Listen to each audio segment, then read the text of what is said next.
Bom dia a quem ainda não disse. Tudo bem? Bom dia e bom ano, pois é. Também alguns ainda não desejei um bom ano. Bom ano.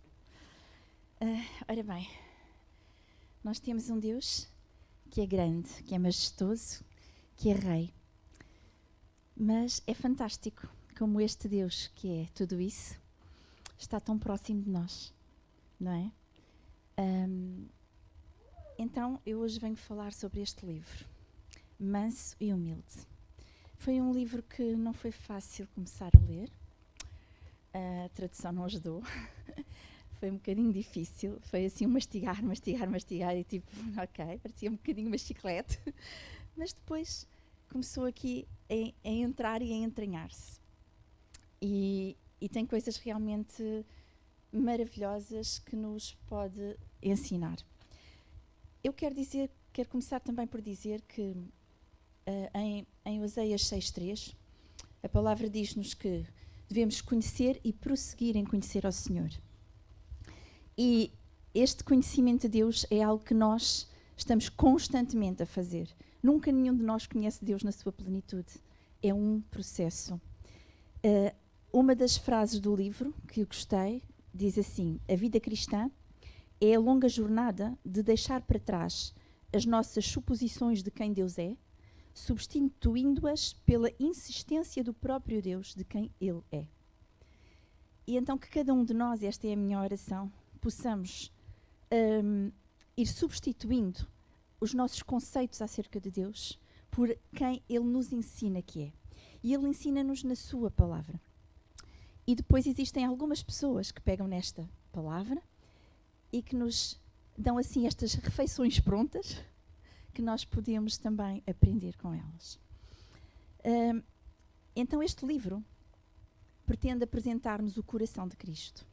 Por isso o nome, manso e humilde. E o coração é o quê? É a essência, é o interior, são as entranhas, é aquilo que move Cristo, não é? E o que significa manso e humilde? Em Mateus 11:29, Jesus afirmou: sou manso e humilde de coração. E o manso é aquele que não é facilmente irritável, é compreensivo, é disponível, ou seja, não faz resistência. E o humilde é aquele que é simples, que é modesto, que é acessível, que não tem pretensões de grandeza e que não quer ser o centro das atenções. Então, é estranho nós falarmos do nosso Deus grande e majestoso e depois olharmos para estas características. Porque quando nós pensamos nestas características, nós pensamos nelas com referência a seres humanos. Esta pessoa é mansa. Esta pessoa não se irrita com facilidade. No entanto, nós, seres humanos, fomos afetados pela pecaminosidade. E isso significa que quando nós olhamos para uma pessoa e achamos que ela é modesta, que é humilde ou que é mansa, não é o que Deus é. Porque a humildade e a mansidão daquela pessoa, ela tem um limite. E Deus é perfeitamente manso, é perfeitamente humilde e simultaneamente é perfeitamente grande. Então, eu achei também muito interessante esta frase que diz assim: Deus não é a soma total dos seus atributos, antes é perfeitamente cada um deles.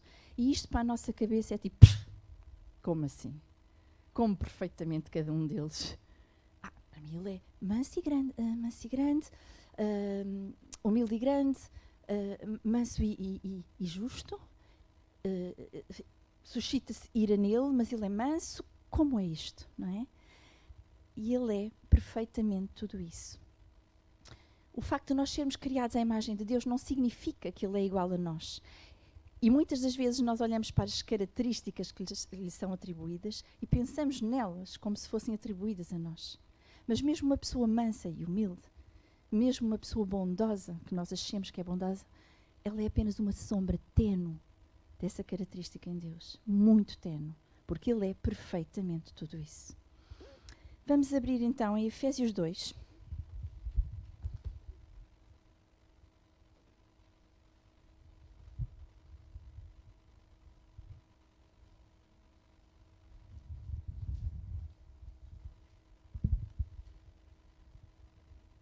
Eu vou começar a ler o versículo a partir do 1.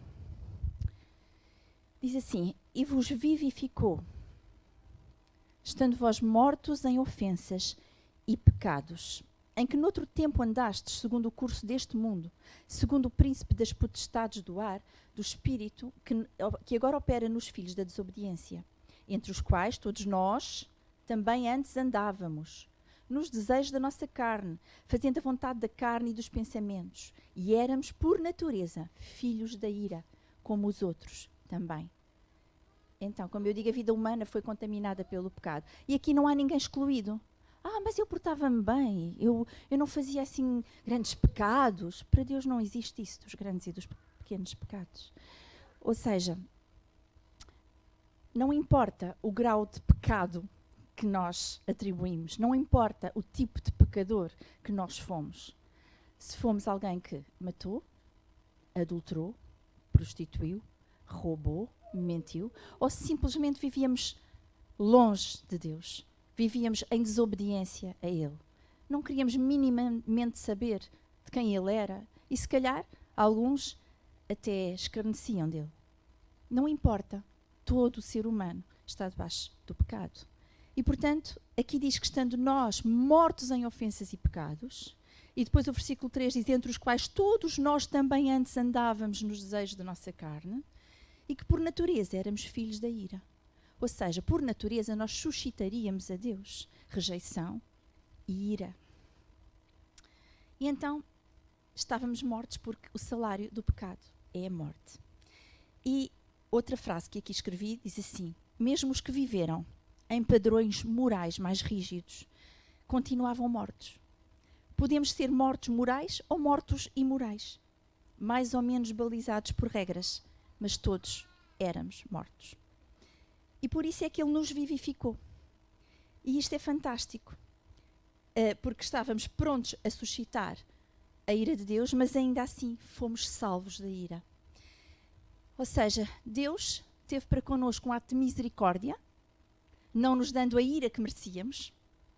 E quem ouviu na quinta-feira aqui a nossa célula ensinar aqui a diferença entre misericórdia e graça, pode relembrar isso agora. Nós não recebemos a ira que merecíamos. Por outro lado, Ele nos vivificou. Recebemos a vida que não merecíamos. Porque Ele é cheio de misericórdia, cheio de graça.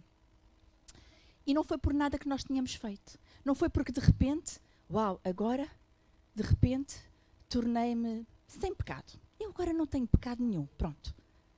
Não, a Bíblia não diz que nós, quando chegamos a Cristo, deixamos de pecar. Nós gostávamos, mas não acontece. Somos sim exortados a deixar o pecado. Somos exortados nesta caminhada a cada vez nos afastarmos mais do pecado e nos aproximarmos mais de Deus. E quanto mais nos aproximamos de Deus, mais o pecado vai ficando de lado. Mas a nossa natureza é pecaminosa. Portanto, o pecado vai nos rondar. E por isso é que o amor de Deus não se esgotou ali simplesmente. E eu acho isto fantástico. Às vezes há quem pense assim, Deus é aquele Deus que a gente vê do Velho Testamento, olho por olho, dente por dente. E então Jesus, Deus Pai, e então Jesus teve que vir e teve que fazer esta ponte para nos reconciliar com Ele.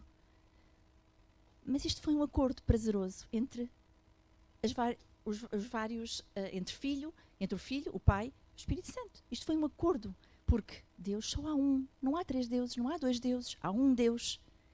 Há um Deus Redentor. E o coração de Cristo, manso e humilde, é o coração do Pai. Porque eles são um só.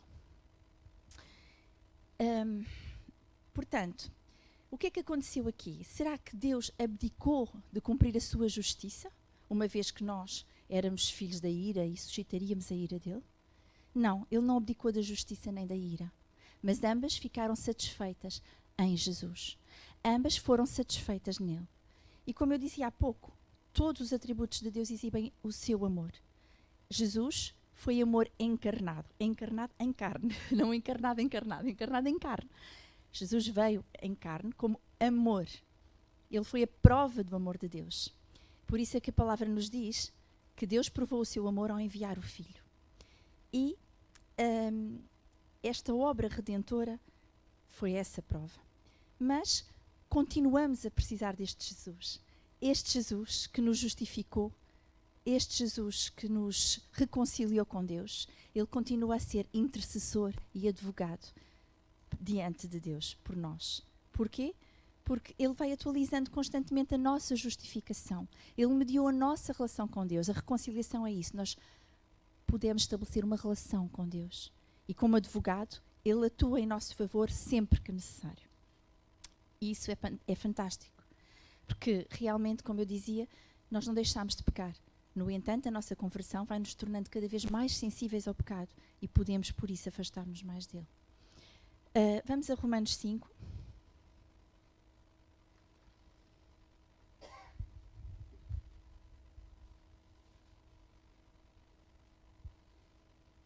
Romanos 5, versículo 8, diz assim: Mas Deus prova o seu amor para conosco, em que Cristo morreu por nós, sendo nós ainda pecadores.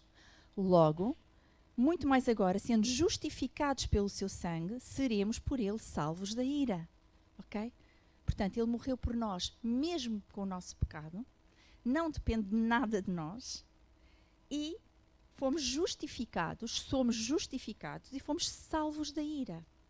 Porque se nós, sendo inimigos, fomos reconciliados com Deus, reparem nestas palavras, justificados, salvos da ira, reconciliados com Ele, pela morte do seu Filho, muito mais estando já reconciliados, seremos salvos pela sua vida.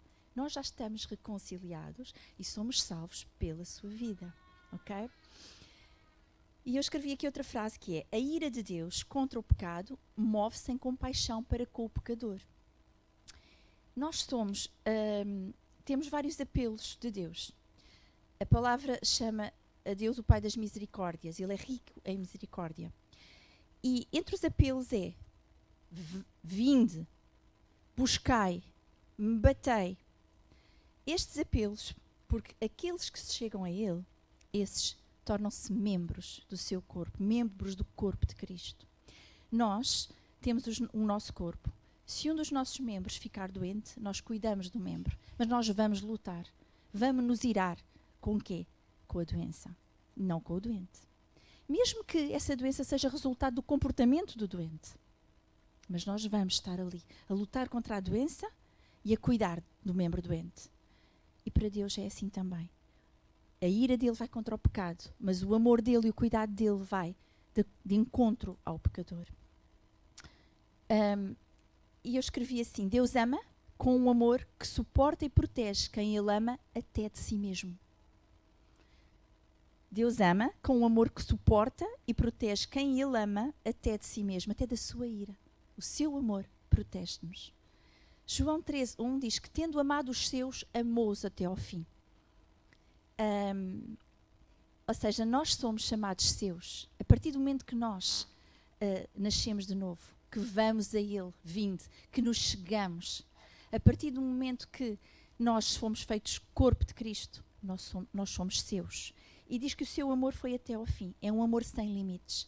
Nós temos corações movidos por paixões raivosas. Nós somos capazes, muitas das vezes, de ver o irmão a pecar e somos os primeiros a julgar. Somos os primeiros a condenar. E às vezes até desejamos assim um bocadinho: agora havia-te acontecer isto que era para tu aprenderes.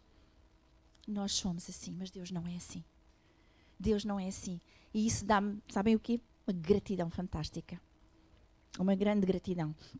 Porque o que nós fazemos com o outro, nós não fazemos connosco. Porque quanto ao nosso pecado, nós defendemos. Nós arranjamos várias desculpas. Fiz por isto, fiz por aquilo. Nós temos justificações. Mas até disso nós fomos libertos de ter que nos justificar. Nós não precisamos de nos justificar. Até quando nos justificamos, nós estamos a pecar. Nós não temos que nos justificar. Jesus, Ele já nos justificou. Ele continua a interceder e a advogar diante de Deus. Então, queria também, voltando aqui ao texto, que estávamos em Romanos, já li Romanos, não foi? Ok? Então vamos voltar a Efésios. Em Jeremias 31:3, diz que o amor de Deus é eterno. Vamos deixar aberto aí. Ou seja, é um amor sem limites. Isto, relacionando-nos com o que estávamos a dizer de que Jesus, Ele amou-nos até ao fim.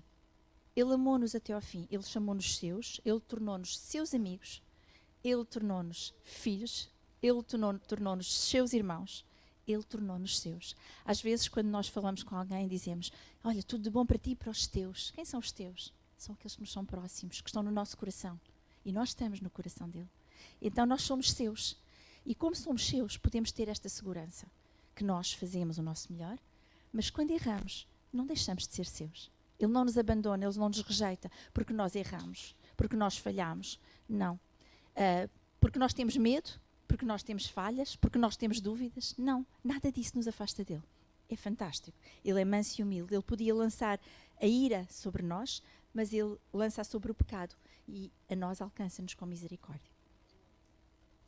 Escrevi também assim: os nossos pecados movem mais a sua compaixão do que a sua ira, mas esta é direcionada contra o pecado para o arruinar. E por fim, vamos ler aqui Efésios 2, 4, onde relembramos que Deus é riquíssimo em misericórdia pelo seu muito amor com que nos amou. Estando nós ainda mortos em nossas ofensas, nos vivificou juntamente com Cristo, e nos lembramos que pela graça somos salvos. E nos ressuscitou juntamente com Ele e nos fez assentar nos lugares celestiais em Cristo Jesus. Oh, maravilhosa misericórdia e graça. Para mostrar, para quê? Para quê? É aqui que eu quero chegar. Qual é a nossa resposta a este amor fantástico, a esta mansidão, a esta humildade, a este Deus acessível, a este Deus que nos acolhe, a este Deus que, apesar de ser majestoso, é simples? A nossa resposta: 7, versículo 7. Para mostrar nos séculos vindouros as abundantes riquezas da sua graça, pela sua benignidade para connosco em Cristo Jesus. Ou seja, a nossa resposta a este amor, a este coração humilde e manso, o nosso sentido de vida cristã é glorificar a Deus, é mostrar a sua graça. E depois diz: porque pela graça sois salvos por meio da fé, e isto não vem de vós, é dom de Deus. Não nos esqueçamos, é dom de Deus, não vem de nós. Não vem das obras para que ninguém se glorie. Por isso não vale a pena, irmãos, compararmos: eu faço melhor que aquele faz melhor que eu, aqui, acolá. Não, não. Não vem das obras para que ninguém se glorie. O dom é dele. Versículo 10. Porque somos feitura sua, criados em Cristo para as boas obras, as quais Deus preparou para que andássemos nelas. Então, a nossa resposta é mostrar a graça de Deus e é praticar as boas obras para as quais Ele nos chamou. Essa é a nossa resposta ao grande amor, à grande mansidão, à grande humildade que o Senhor nos dá todos os dias.